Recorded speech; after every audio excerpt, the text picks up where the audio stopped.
అందరికీ వందనములు.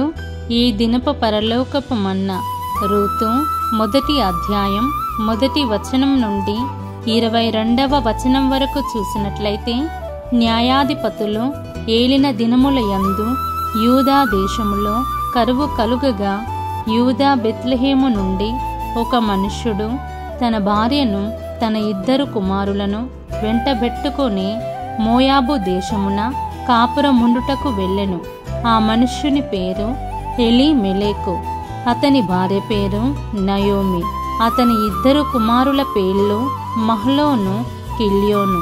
వారు యూదా బెత్లెహేము వారైన ఎఫ్రాతీయులు. వారు మోయాబు దేశమునకు వెళ్ళి అక్కడ కాపురముండిరి. నయోమి పెనిమిటి అయిన ఎలీమెలెకు చనిపోయిన తరువాత ఆమెయు ఆమె 2 కుమారులను నిలిచియుండిరి. వారు మోయాబు స్త్రీలను పెళ్లి చేసి కొనిరి. వారిలో ఒకదాని పేరు ఓర్పా, రెండవ దాని పేరు రూతు. వారు ఇంచుమించు 10 సంవత్సరములు అక్కడ నివసించిన తరువాత మహ్లోను, కిల్యోనను 2 చనిపోయిరి. కాగా ఆ స్త్రీ తాను కనిన 2 కుమారులను తన పెనిమిటియు లేనిదాయెను. వారికి ఆహారమిచ్చుటకు యెహోవా తన జనులను దర్శించెనని ఆమె మోయాబు దేశములో వినెను గనుక, మోయాబు దేశము విడిచి వెళ్ళుటకై ఆమెయు ఆమె కోడళ్లను ప్రయాణమైరి. అప్పుడు ఆమెయున్న స్థలము నుండి ఆమెతో కూడా ఆమె 2 కోడళ్లను బయలుదేరి యూదా దేశమునకు తిరిగి పోవలనని మార్గమున వెళ్ళుచుండగా, నయోమి తన 2 కోడళ్లను చూచి, మీరు మీ తల్లుల ఇండ్లకు తిరిగి వెళ్ళుడి. చనిపోయిన వారి ఎడలను నా ఎడలను మీరు దయచూపినట్లు యెహోవా మీ ఎడల దయచూపునుగాక. మీలో ఒక్కొక్కతే పెళ్లి చేసుకొని తన ఇంట నెమ్మది నొందునట్లు యెహోవా దయచేయునుగాక అని వారితో చెప్పి వారిని ముద్దు పెట్టుకొనెను. అంతట వారు ఎలుగెత్తి ఏడ్చి, నీ ప్రజల యొద్దకు నీతో కూడా వచ్చిదమని ఆమెతో చెప్పగా, నయోమి, నా కుమార్తెలారా, మీరు మరలుడి.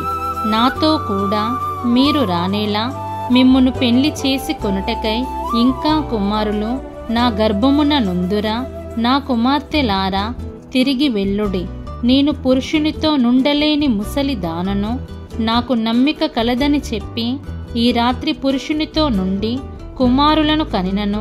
వారు పెద్దవారగు వరకు వారి కొరకు మీరు కనిపెట్టుకుందురా. మీరు వారి కొరకు కనిపెట్టుకొని పురుషులు లేక ఒంటరి కత్తెలయుందురా. నా కుమార్తెలారా, అది కూడదు.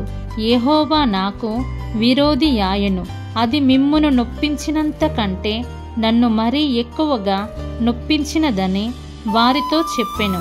వారు ఎలుగెత్తి ఏడవగా ఓర్పా తన అత్తను ముద్దు పెట్టుకొనెను.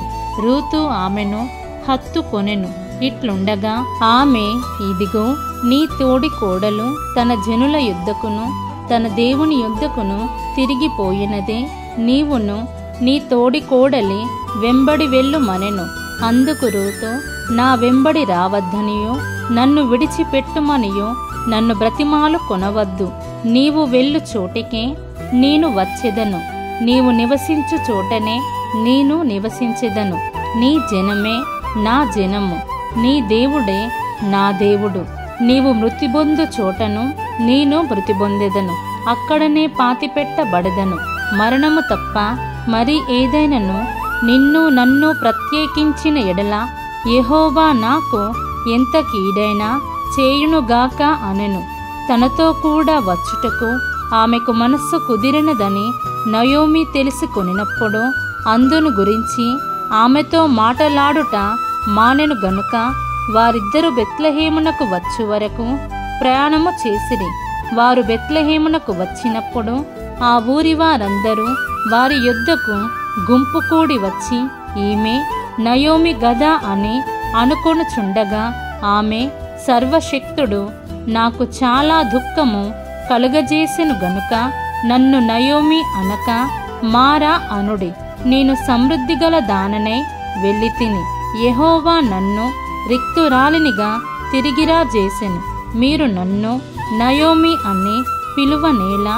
యెహోవా నా మీద విరుద్ధముగా సాక్ష్యము పలికెను. సర్వశక్తుడు నన్ను బాధపరచెను అని వారితో చెప్పెను. అట్లు నయోమియు ఆమెతో కూడా మోయాబీయురాలైన రూతు అను ఆమె కోడలను మోయాబు దేశము నుండి తిరిగి వచ్చిరి. వారిద్దరూ యవలకోత ఆరంభములో బెత్లెహేము చేరిరి.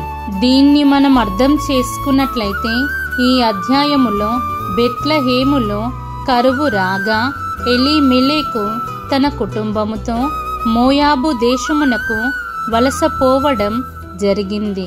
మరియు నయోమి తన భర్తను, తన 2 కుమారులను కోల్పోవడం జరిగింది. నిజముగా నయోమి ఎంతో శ్రమబాధితురాలు.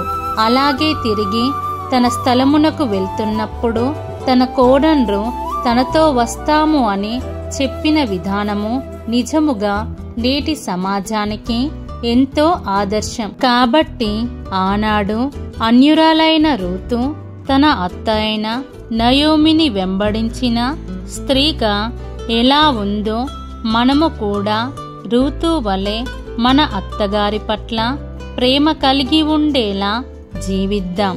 మన ప్రభువైన యేసు క్రీస్తు కృప మనందరికీ తోడై యుండునుగాక. ఆమేన్.